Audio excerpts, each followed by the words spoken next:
Il y a des fois où on n'a pas envie de se lever. On n'a pas envie d'aller travailler. On n'a pas envie d'aller étudier. On aimerait bien rester dans notre lit. On sait que ça va être encore une mauvaise journée. On aimerait juste qu'on nous laisse un peu tranquille. On attend désespérément que la situation change. On se lève malgré tout du pied gauche. On tire la tête. On est traversé par des idées noires. On se laisse aller. On en veut à tout le monde. On se dit que si la situation était différente, que si on avait une meilleure famille, des meilleurs parents, une meilleure femme, un meilleur travail, un meilleur patron, une meilleure situation, n'importe quoi. On se dit que seulement là, on serait heureux. Et pourtant, on s'en veut de ne pas aller bien. Parce qu'on sait qu'en vrai, on n'a pas de raison de ne pas aller bien. On a tout. Et on comprend pas pourquoi il nous arrive tout ça malgré tout. On en veut à tout le monde. On se demande pourquoi il nous arrive tout ça. On demande pourquoi Hachem ne nous délivre pas. Et on s'en veut. Pourquoi ? Le monde n'a été créé que pour moi. Hachem, lui, il veut qu'on change. Il veut que le coléreux devienne plus calme, plus patient. Il veut que l'orgueilleux devienne plus humble. Il veut que le radin devienne plus généreux. Et c'est pour cela qu'il nous a mis dans cette situation. Kadosh Baruch Hu, il a tout calculé de la façon la plus parfaite qui soit. Pour ça. C'est pour ça qu'il t'a mis avec cette femme. C'est pour ça qu'il t'a donné ses enfants. C'est pour ça qu'il t'a donné ce patron. Tout ça, c'est pour que tu changes. Prenons pour exemple un enfant de 12 ans, dont les parents sont beaucoup endettés. Et s'ensuit des disputes, s'ensuit de la pression, s'ensuit une mauvaise ambiance chez lui. Qu'est-ce qu'il peut faire ? A priori, il peut rien faire, il va pas payer les dettes. Mais est-ce qu'il peut vraiment rien faire ? Est-ce qu'il peut pas faire quelque chose qui va améliorer un tout petit peu la situation ? Est-ce qu'il peut pas faire quelque chose chez lui, même si c'est dur, qui va faire que la situation elle s'améliore un tout petit peu ? Imaginons déjà que cet enfant, il prenne sur lui de tout faire pour aller mieux. Il se dit, je vais tout donner à l'école. Il se dit, maintenant quand je rentre à la maison, je vais aider ma mère à ranger la maison. Il se dit, le matin, je vais me lever plus tôt pour être à l'heure, pour pas faire des pressions. Il se dit, je vais aider mes petits frères, mes petites sœurs à faire leurs devoirs. Il se dit, je vais dire à mes parents que je les aime. Je vais les encourager. Qu'est-ce qu'il a fait ? Est-ce qu'il a payé les dettes en faisant ça ? Non. Mais est-ce que la situation, elle s'est améliorée ? Eh ben oui.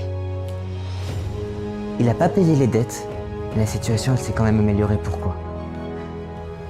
Sûrement déjà que l'ambiance, elle est devenue beaucoup plus agréable. La maman, elle voit que son fils y va bien, le papa aussi. Elle voit que son fils, il aide ses petits frères et ses petites sœurs. Elle voit qu'il réussit à l'école. Elle voit qu'il se bat. Et quand les parents ils voient ce petit garçon qui se bat, ils disent on va se battre nous aussi. Et on va se battre pour qui ? Pour lui. Il est devenu leur source de motivation. Il est devenu le pourquoi ses parents ils vont se battre et ils vont s'en sortir. Alors du coup peut-être que maintenant ses parents au lieu de se disputer, ils se battent. Ils se battent pour lui. Donc au lieu qu'il y ait une ambiance de désespoir à la maison, maintenant il y a une ambiance d'espoir. Et ça, c'est sans compter le fait que Akadosh Baruch Hu, on sait qu'il met sa bénédiction seulement dans un endroit où réside la paix. Et avant, il n'y avait pas la paix. Et maintenant, grâce à lui, sûrement, qu'il y a un peu plus la paix. Donc, il y a un peu plus de bénédiction dans la maison. Donc, cet enfant, il n'a pas payé les dettes. Mais en fait, il a fait bien plus que ça. Il a changé. Comment il a changé ? Quand il se dit « je vais me lever plus tôt », il est devenu moins fainéant. Pareil, quand il se dit « je vais ranger la maison », il est devenu encore moins fainéant. Quand il se dit « je vais aider ma petite sœur, je vais aider mon petit frère », il est devenu plus généreux. Quand il ose dire à ses parents qu'il les aime, il est devenu moins orgueilleux. En se changeant, il a changé le monde qui l'entoure. Et ça, c'est extraordinaire. Et c'est exactement ce que nous dit le Chavetz Chaim.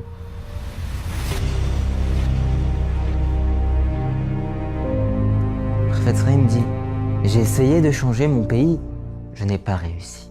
J'ai essayé de changer ma ville, je n'ai pas réussi. J'ai essayé de changer ma famille, je n'ai pas réussi. Mais je me suis changé moi et j'ai changé le monde. Il faut arrêter de vouloir changer les autres. Il faut arrêter de dire « et si on faisait comme ça ?» ou si on avait plus d'argent, si on avait... peu importe. Alors ça irait mieux. Qu'est-ce que moi je peux faire? Qu'est-ce que je peux changer chez moi pour que la situation, elle aille mieux? Hachem, il veut que tu changes. Donc, ça sert à rien d'attendre. Ça sert à rien d'essayer de fuir la situation. La situation, elle restera comme elle est, tant que toi, t'auras pas changé. Donc, il va falloir se décider à changer. Pour vivre la vie que t'as jamais vécue, il va falloir faire ce que t'as jamais fait. Il va falloir dire ce que t'as jamais dit. Il va falloir se décider à se battre. Il va falloir se décider à agir. Et c'est pas grave de tomber. C'est pas grave d'échouer. Le juste, c'est pas celui qui tombe pas. C'est celui qui ne se relève pas. C'est pour ça qu'à partir de maintenant, il va falloir que tu décides de changer. Il va falloir que tu te dises, dans chaque situation, qu'est-ce que je peux faire pour améliorer la situation? Même si ça ne l'améliore que d'un tout petit peu, fais-le. Il va falloir se décider à tout donner. Et tout donner maintenant. Il ne faut pas qu'un jour passe sans que tu te dises, aujourd'hui, j'ai tout donné.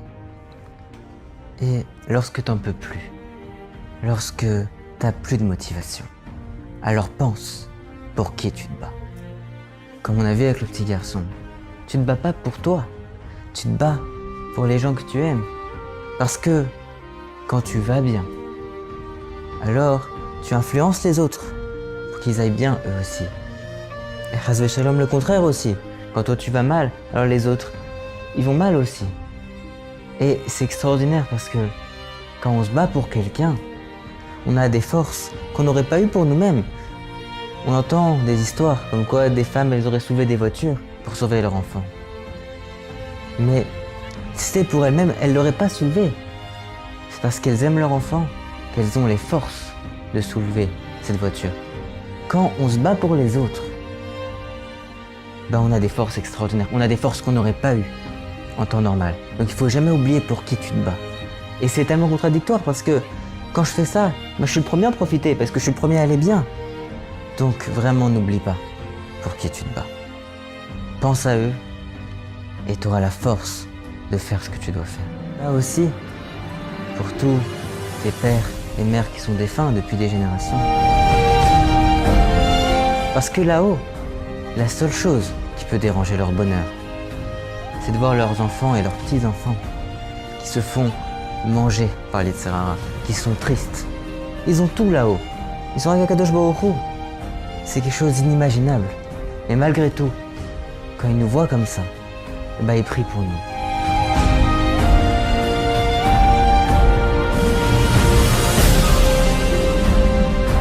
Et ils attendent qu'on y arrive. Ils attendent qu'on fasse chouva. Ils attendent qu'on change. Ils attendent que ça. Et c'est la seule chose qui peut perturber leur bonheur. Donc pense à eux.